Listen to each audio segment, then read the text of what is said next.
तो चलिए गाइस हम स्टार्ट करते हैं आज का एडिटोरियल। और ये जो एडिटोरियल है ये हमारा कॉलेजियम सिस्टम के ऊपर है।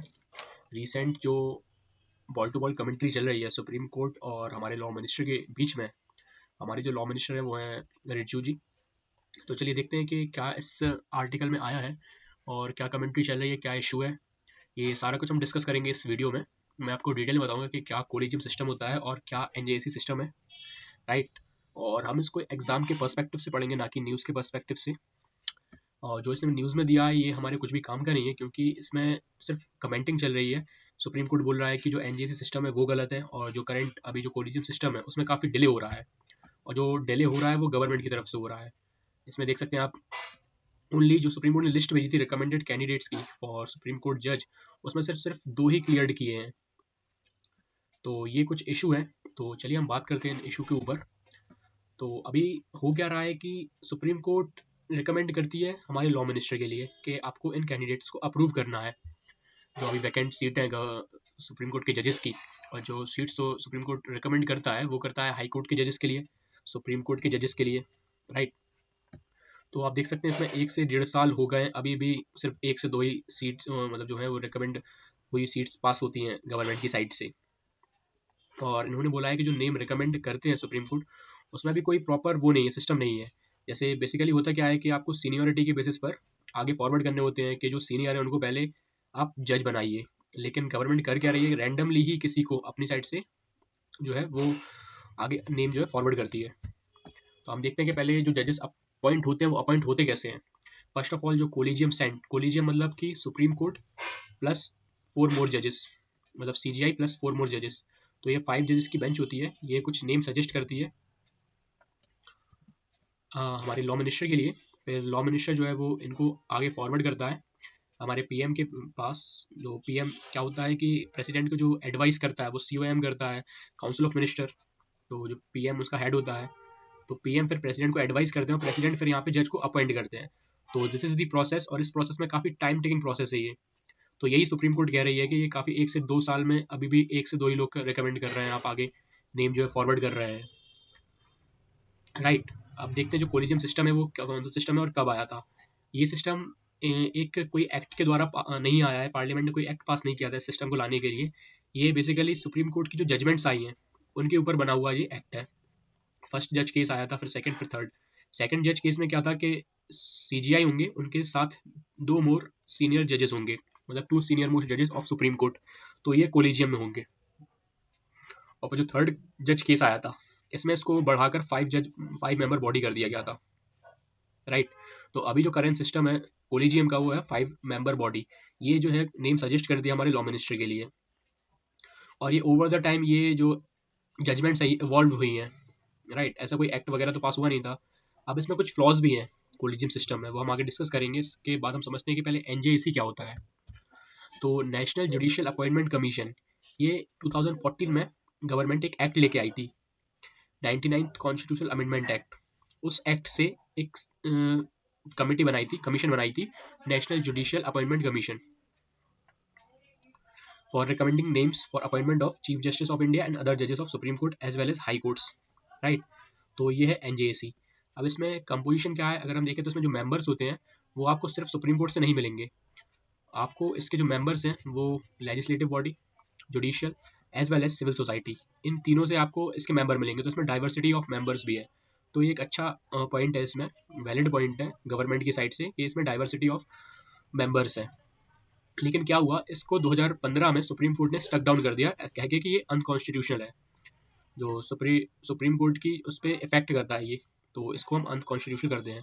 तो ये एक्ट अभी नहीं है, क्योंकि इसको स्टक डाउन कर दिया सुप्रीम कोर्ट ने। जो करंट सिस्टम चल रहा है वो चल रहा है कोलिजियम सिस्टम का, और यही गवर्नमेंट कह रही है कि हमें वापस से एनजीसी सिस्टम लेके आना पड़ेगा। तो लेकिन जो इशू है कोलिजियम सिस्टम में जो गवर्नमेंट बता रही है, तो वो ये है, आप इसको अपने आंसर्स में भी या फिर अपने पॉइंट्स में भी नोट कर सकते हैं ये कुछ इश्यूज, अगर आपको इसके अगेंस्ट में लिखना है कोलिजियम सिस्टम के। जैसे एक्सक्लूजन ऑफ एग्जीक्यूटिव, इसमें कोई भी एग्जीक्यूटिव नहीं है। आपको पता होगा कि अपॉइंटमेंट एक it's a act of executive. President जो होता है वो हमारा एग्जीक्यूटिव हेड होता है, और जो भी अपॉइंटमेंट होती है वो प्रेसिडेंट के द्वारा होती है, राइट। तो it's an executive act, but इसमें कोई भी एग्जीक्यूटिव मेंबर नहीं है, और इसमें सिर्फ सारी जुडिशियल की अपॉइंटमेंट हो रही है, जुडिशरी खुद ही अपॉइंट कर रही है। तो ये इसमें फ्लॉ है। और इसमें कोई भी अकाउंटेबल नहीं है, कोई एडमिनिस्ट्रेटिव बॉडी नहीं है जो सही और गलत बताए। इसमें जुडिशरी अपने आप से डिसीजन लेती है, अपने ही कैंडिडेट जो है आगे बढ़ाती है। तो इसमें हमको फेवरेटिज्म और नेपोटिज्म देखने को मिल सकता है। इसमें कोई स्पेसिफिक क्राइटेरिया भी नहीं है जो सुप्रीम कोर्ट जिन कैंडिडेट को रिकमेंड करती है, कोई क्राइटेरिया नहीं है उसका। बेसिकली सुप्रीम कोर्ट खुद ही चूज करती है, इनको खुद ही फॉरवर्ड करती है। तो इस वजह से क्या है, फेवरेटिज्म देखने को मिलता है इसमें, और जो नेपोटिज्म है वो भी।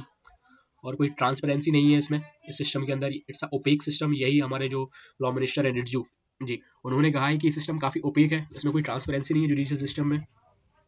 और फिर this is the against the principle of checks and balance. आपको पता होगा चेक्स एंड बैलेंस का प्रिंसिपल क्या होता है।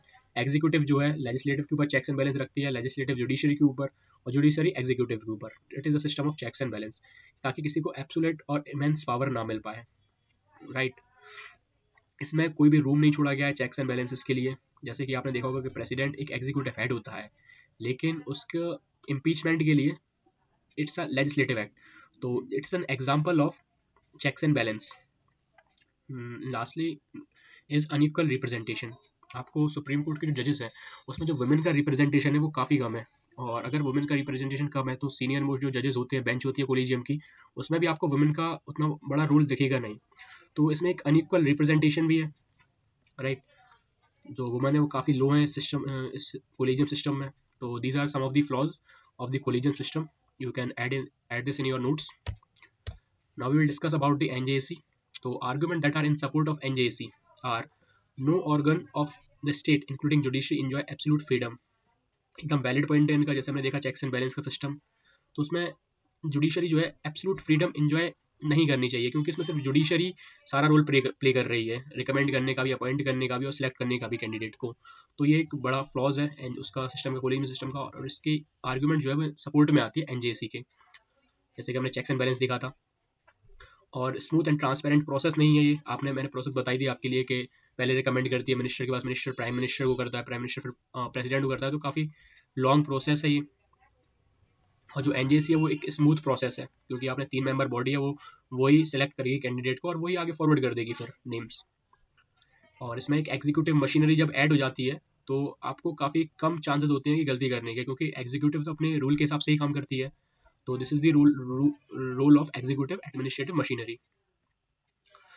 तो ये एक वैल्यूएबल कंट्रीब्यूशन दे सकती हैं, पर ऐसा अभी जो करंट सिस्टम है उसमें नहीं है। Argument that are against in NJC, जो सुप्रीम कोर्ट कोर्ट कर रही है कि these are the some flaws that NJC and though which we have stuck down the NJC system.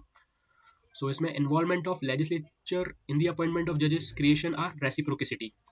अब रेसिप्रोकेसिटी का एक अच्छा खासा एग्जाम्पल आपको देखने को मिलेगा कि हमारे जो इसके पहले सीजीआई थे उनको राज्यसभा की मेंबरशिप दे दी गई थी।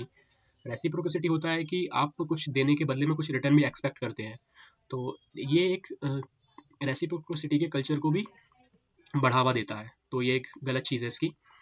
और इसके अलावा जो इंडिपेंडेंट माइंडेड जजेस होते हैं वो अपने डिसीजन नहीं दे पाएंगे, क्योंकि due to the reason of reciprocity, क्योंकि लेजिस्लेटिव अपॉइंट कर रही है उनके लिए, तो फिर जो एक माइंड में उनके इंडिपेंडेंसी खत्म हो जाती है। And the next is principle of independence of judiciary. इसके बारे में हमने बात किया। जुडिशरी की जो इंडिपेंडेंस है वो खत्म होने के चांसेस ज़्यादा हैं, क्योंकि जब एग्जीक्यूटिव और लेजिस्लेटिव कहीं इन्वॉल्व होती है तो फिर करप्शन के भी चांसेस उसमें बढ़ जाते हैं। तो these are the some point that are against the एनजीएसी।